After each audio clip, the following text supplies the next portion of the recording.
There's Riddington choosing to lay down on the board to get a cleaner turn. And of course he's coming up to the last buoy now before they choose to come home. And of course there's a wave up behind them. They've seen the wave. They're going to position themselves. Now in positioning themselves on this wave, you'll see they'll use their hands as they come back to the beach to make sure that they get onto the bank and a position they won't. Leach is going to get a good run at it. It's flattening out a bit where Riddington is. Leach is not going to pick it up. It's going to Riddington. Riddington's pushed hard, but Leach has picked it up. Now there's the chance. Riddington picked up the little chop on the end, and we see the great difference. And behind him we see Sean Kenny picking up a wave. Riddington will have to go down on his stomach. He's going to hit hard. See the nose? He went right to the back of the board. He did that purposely to keep the nose right out as you saw it. Now he'll reposition himself on the board now, and he's repositioning himself. Now look at him using his arms to come through. But we saw a good bit of searching surfboard riding there by Guy Leach, who was about 5 yards further south than Craig Riddington. And of course you see the 30 or 40 yard break he's got on Riddington as he comes through the beach, to the beach. Now there's Guy Leach, just hit the beach now. He's got to run up to the beach and pick up his surf ski. Now running behind him is Greg Mickle from City of Perth in Western Australia, and just behind him is Craig Riddington of Manly. Now this race is not over by any means. Although the sea is flat out there at the moment, it can come up very fast, and we see a set of waves coming up, and the leader, who is Guy Leach, will be trying to position himself correctly to go out through these water. And of course behind him you've got Mickle of City of Perth, and then further back to Craig Riddington. Now there's a few waves out there. The first set, no problem to Guy Leach. He's done it very, very well. He's in the gutter now, heading out to the bank. There's a few heavy ones behind him. Now he'll be choosing whether to go further north to get into the weaker water or to plough through the green water at the moment. Greg Mickle is a very fast ski paddler, and you can see him. He's through the first set too, and behind him Craig Riddington. Now my prediction would be Guy Leach has got a very big wave to go through now. It's going to hit him on the side. Bad luck for Leach. Oh, you could see that. He didn't straighten his ski up at all.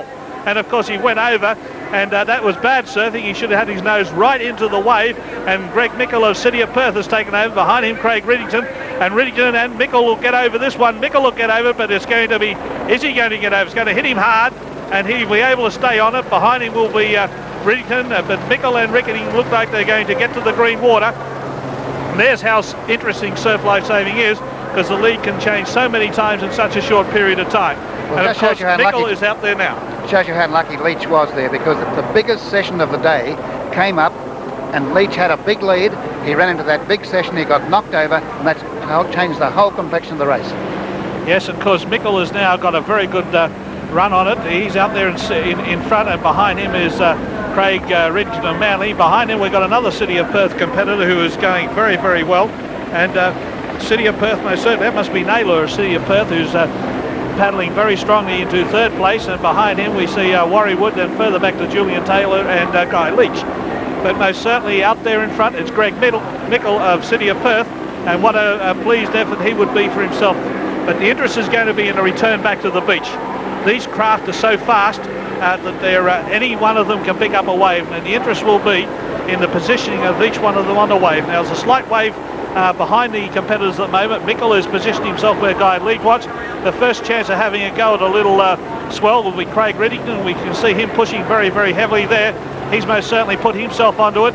Trying to pick up the same wave will be Greg Mickle of City of Perth, and Naylor of City of Perth is back in third position. Have a look at the paddlers now as they position themselves on the beach. They're on the bank, and of course Riddington has the best position because he's closest to the turning flag. But how fast can Greg Mickle run, and how fast can Craig Riddington run? Now what's the changeover is when they go to the stand. They're in fairly deep water now.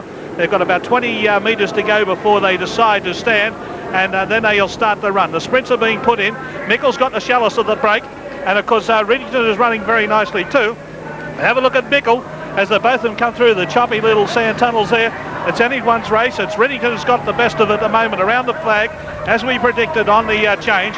So it's going to be Craig Riddington of Manly, who's positioned himself well throughout the three stages of this event to run over in first place in the Ironman. Second place will be Greg Mickle from City of Perth, South Australia, Western Australia, and behind him it looks like Sean Kenny of Warrnambool, and then another one, Naylor of City of Perth, coming Julian Taylor of Manly just in front of the competitor from Wollongong. So a great race to Craig Riddington.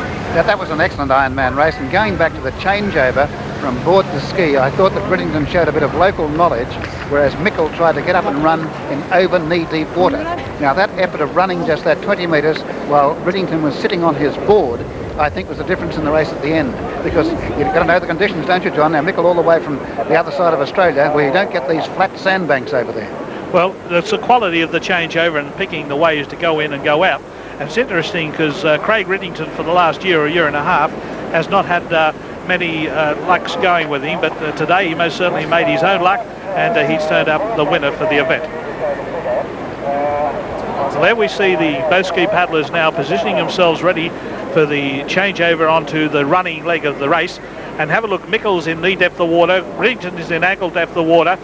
Mickle is about 10 metres south of Riddington, and of course when it changes now, the bottom is very undulating, and we can see how easily Riddington hits the wet sand, which is hard and firm, hits the turning mark with a 20 to a 25 metre run along the beach. There is two fit competitors and a great finish to the Ironman race at this surf carnival.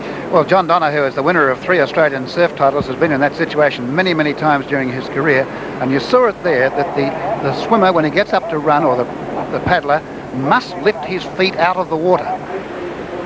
And here's the official result of that Ironman race. Craig Riddington of Manly was first, Greg Mickle, City of Perth, Western Australia, was second, and third placing went to an unlisted Warriewood competitor. He wasn't in the program. His name was Tim McDermott, and he came third.